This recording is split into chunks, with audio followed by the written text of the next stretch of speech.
Right, about hit detection, because comparing it to the likes of Sweet Baby Inc. quite doesn't cut it, I would say.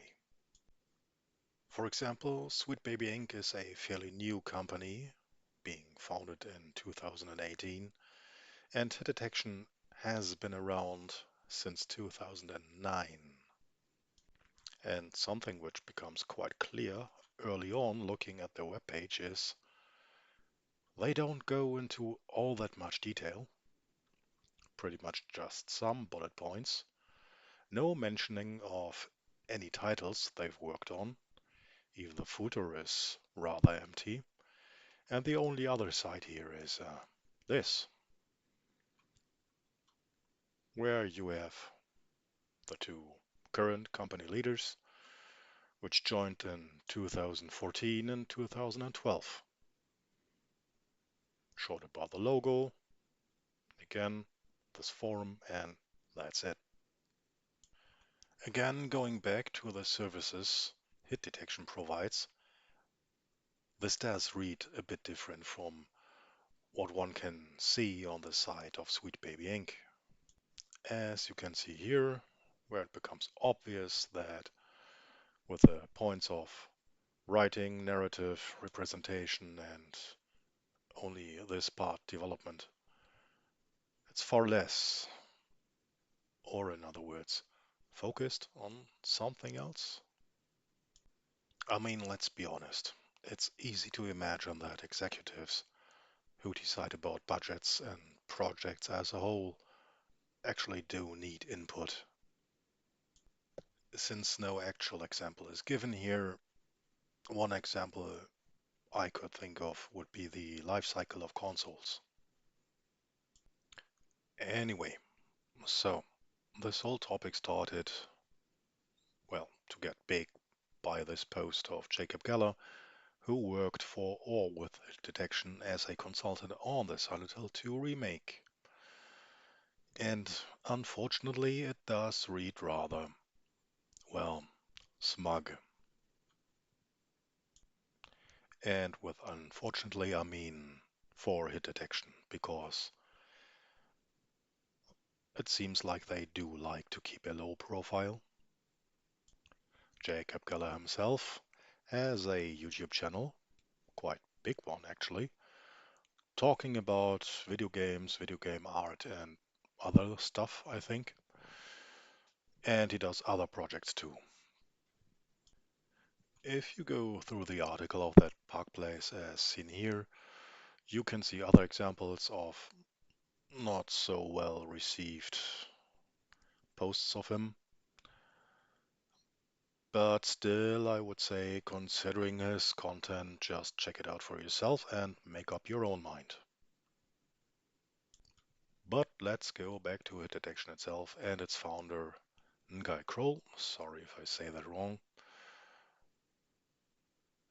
And we're looking here at an article from 2009, which is about Croal leaving his job at Newsweek after a buyout. Link to this article found below. In case this name doesn't ring a bell anymore, IGN was so kind as to remind us earlier this year of a certain, well, controversy from many years ago. Resident Evil 5.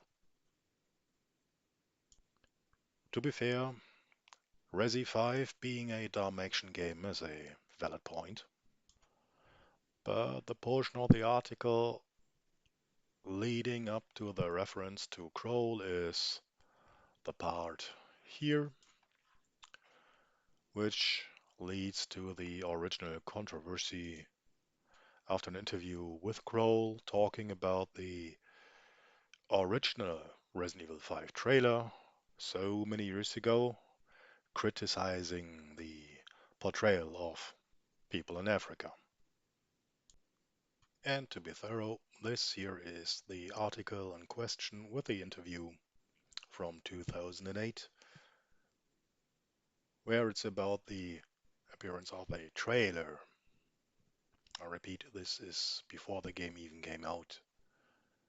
Anyway, So what caught my eye was, for example, this part here, because it appears that a basic idea of a consultancy might have been formed right here.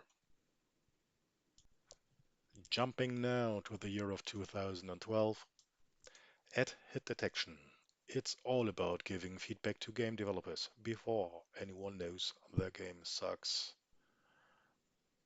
So here we have a picture of Croal in younger years, as well of this Andre fella, as shown here. So let's read this first part. Hit Detection is one of those consultancies that has a hidden influence on video games. And if some of the games coming out these days don't suck as much as they otherwise might, you can thank these guys. His team has grown to 5 people. Tip, tip, tip, tip, tip. And of the top 10 game publishers of 2011, 5 were clients of Hit Detection. Of the top 20 publishers, 7 were clients. So yeah, growing, active, and apparently successful among many well-known names, but without stating how or where involved in any capacity. Let's go through this part. Kroll said that his team saw a major game in the works during an early stage. After evaluating the game, Hit Direction recommended that the developer power back and focus. The game makers were creating a single-player campaign, cooperative play, and multiplayer aspect. Even though the marketing perspective was that you need all 3 of those things to make a successful game, we said that, given where the developer was in their history, they should just focus on 2 of them, Kroll said. The path to success was with 2 modes, not 3. We did bang the game loudly on that. So yeah, given the right project, and I think we all have fitting examples in mind, this actually is good advice. And here, we operate in the shadows, Kroll said. Other people deserve their names on the box and in the media. Hopefully, at the end of it, you'll see us riding off into the sunset and some kid will ask, who was that masked man? They will never know, but they'll be playing a fantastic game. Actually, it does sound kinda likable, put this way, eh? Anyway, switching over to another article published on the same day of 2012, I wanted to show this line. We prefer to operate in the shadows and our clients like it that way as well. So again, in the shadows, low profile. What brings us to here, found on Moby Games, an actual list of projects they have been a part of. On the top, of course, Silent Hill 2, the remake, and at the bottom, 2017. So, something changed here, or maybe one would have to go through all the credits of pretty much every major game back then, before. Croal himself left Hit Detection in 2022 and is working now for Microsoft as an editorial director, Microsoft Game Dev, as stated on his own LinkedIn page.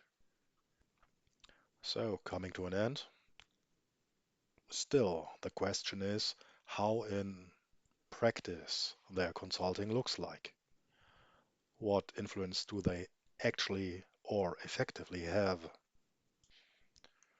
To what degree ideology is involved? Or is it just a factor in some calculations? In any event, hit detection has to be taken more seriously than Sweet Baby Inc. or anyone who likes to cry around, be loud, act narcissistic, and so on. The thing is, I still just don't know where to place them. Anyway, that's enough.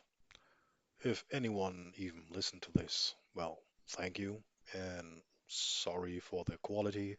I just have a run-of-the-mill headset. I normally don't make stuff like this. It just started with me trying to read up on who hit detection actually is, and after spending some time researching, I thought to myself, at this point, I might as well share what I have found. Well, bye.